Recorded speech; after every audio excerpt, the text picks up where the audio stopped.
Buenos días, mi nombre es Alfonso Delgado Díaz y el tema que voy a compartir con ustedes se llama Cronología de la colonización y conformación de la heroica Matamoros, en el periodo que abarca de 1519, desde las exploraciones europeas en el actual territorio del noreste de México, hasta 1852, cuando ya se le dieron a Matamoros los títulos de heroica, invicta y leal.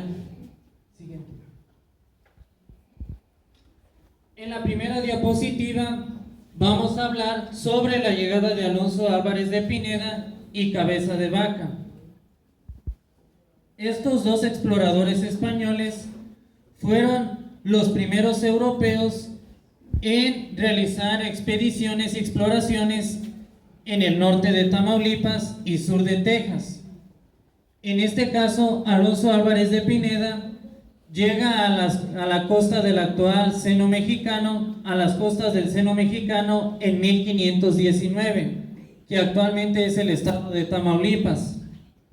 Uno de los objetivos que tenía Alonso Álvarez de Pineda cuando llegó al noreste de México era refutar ideas que se tenían en el viejo mundo, que también llamado Europa, sobre, en este caso, las tierras que estaban en el Nuevo Mundo, sobre cómo eran. Se debía todavía de confirmar si realmente la tierra era redonda, por lo cual Alonso Álvarez de Pineda tenía que confirmar también qué lugares había en este caso en el noreste de México. Y como pueden observar en una de las imágenes de la derecha, es el primer mapa que se cartografió del noreste de México, que en ese entonces gran parte del territorio mexicano y parte de Estados Unidos era conocido como la Florida, como pueden observar. A Alonso Álvarez de Pineda se le atribuye el logro de ser la primera persona en cartografiar el Golfo de México, el actual estado de Tamaulipas, las costas de Veracruz y la península de Yucatán en sus exploraciones de 1519. Sin embargo, cuando llegó al norte de Tamaulipas, lo que hizo fue llamar al actual río Bravo Río de las Palmas. Sí. Siguiente. Si bien el río Bravo recibió diferentes nombres de acuerdo a las crónicas de la época por parte de los españoles, también hubo otros exploradores que llegaron y exploraron la zona, como es el caso de Alvar Núñez Cabeza de Vaca en 1528, quien había sido sobreviviente de una expedición que había enviado el explorador español Pánfilo de Narváez, quien había llegado náufrago en este caso a las costas de Texas y pasó por el actual estado de Tamaulipas. Esto ocurrió en 1528 y el explorador Alvar Núñez Cabeza de Vaca debió pasar por algún lugar cercano a Matamoros, hasta que finalmente caminó hacia el oeste hasta llegar en 1540 a Arizona.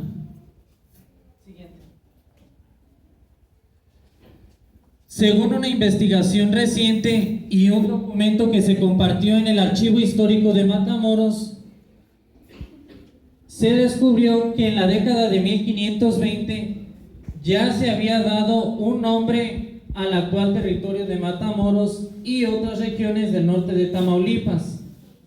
El nombre fue Provincia de Ocinán, un nombre que fue impuesto por los españoles en la década de 1520.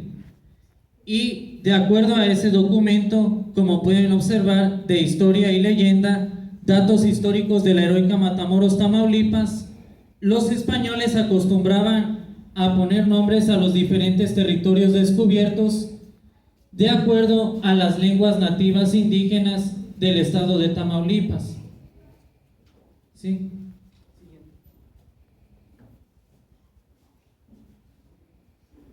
Ahora bien, Matamoros no existió durante el siglo XVI y siglo XVII, por lo que después de esas exploraciones españolas brincamos un siglo después, hasta la década de 1680.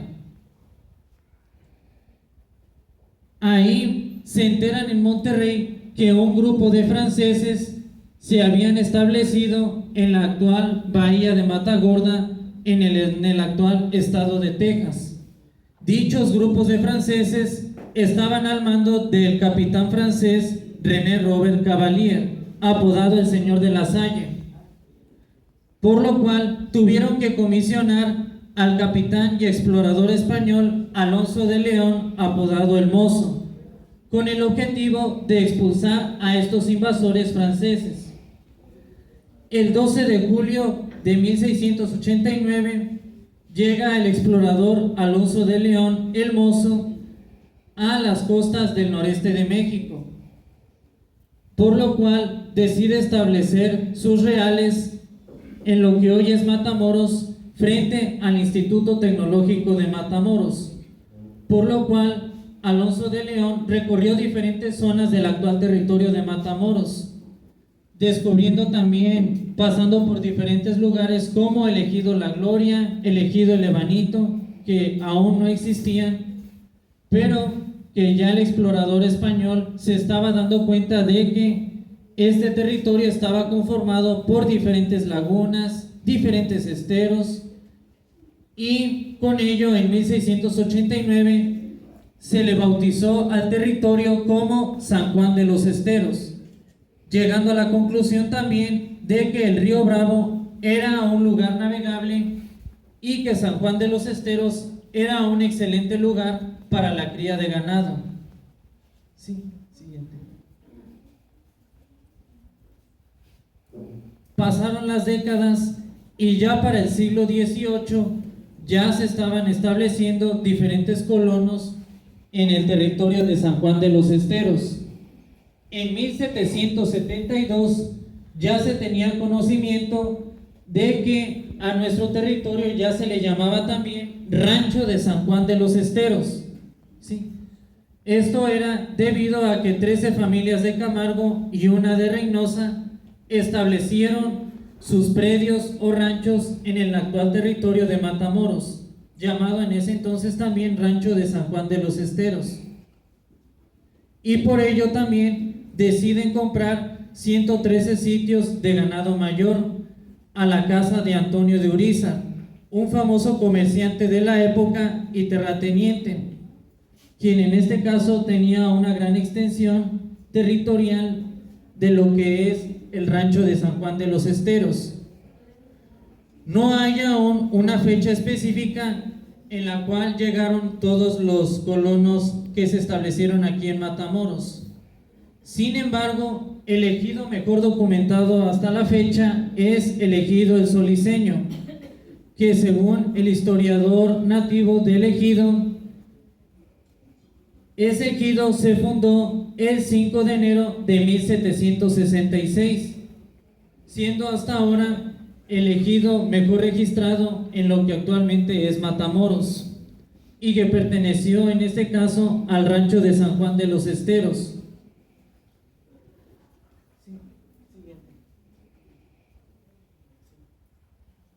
Aquí podemos ver el mapa que les había comentado, que data de 1772 y que es el mapa del rancho de San Juan de los Esteros, y es hasta ahora el más antiguo que existe de la ciudad de Matamoros, de nuestro territorio.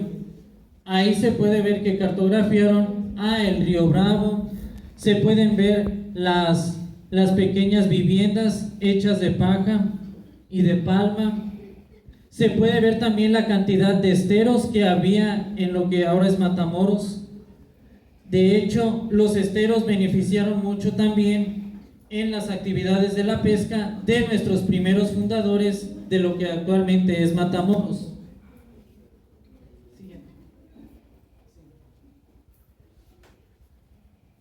Los colonos se habían establecido a lo largo del siglo XVIII en diferentes fechas, dirigidos por el capitán Ignacio Anastasio de Ayala, quien había sido el líder de los colonos, y más tarde fue su hermano Calixto de Ayala.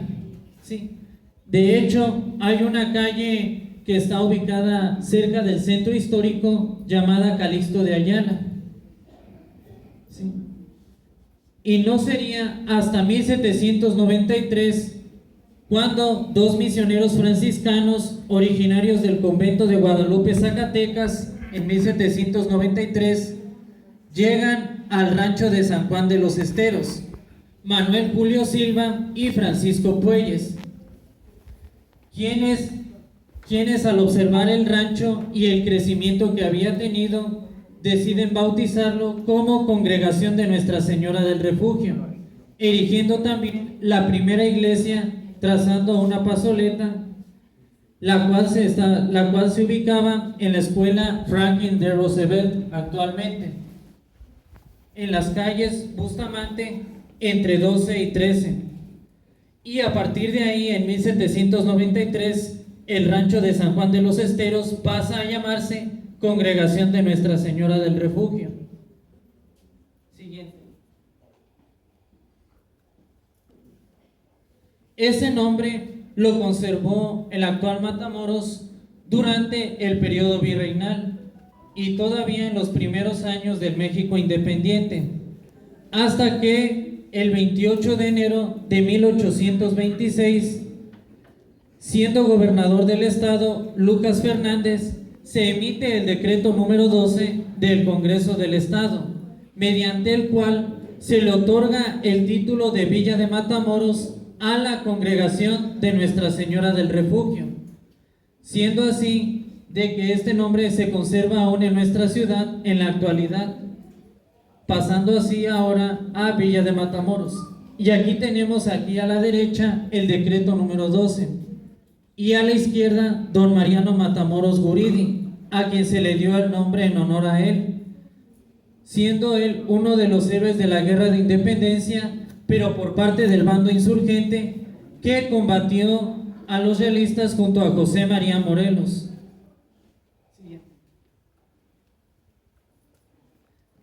La población de Villa de Matamoros siguió creciendo y en 1835 el Congreso del Estado volvió a emitir otro decreto, el número 6, mediante el cual se le concede a Matamoros la categoría de ciudad.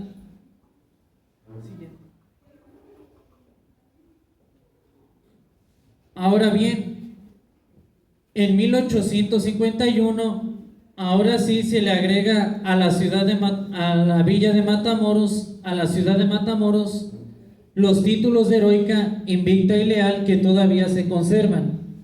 Y esto se debe a que en los días del 20 al 30 de octubre de 1851, nuestra ciudad fue atacada, en este caso por un grupo de filibusteros y líderes tejanos, en el episodio conocido como la Rebelión de la Loba, en el cual se pretendía establecer una zona de libre comercio en el actual territorio de Matamoros, por lo cual nuestra ciudad fue defendida por el alcalde de la época, el general Macedonio Capistrán y el general Francisco Ábalos, quienes se alzaron victoriosos contra los filibusteros y rebeldes, quienes planeaban en este caso invadir nuestra ciudad entre los días del 20 al 30 de octubre de 1851, recibiendo así los títulos de heroica, invicta y leal hasta 1852 también. Y aquí, como pueden observar, tenemos el decreto de los títulos de heroica, invicta y leal de la ciudad de Matamoros, como pueden observar.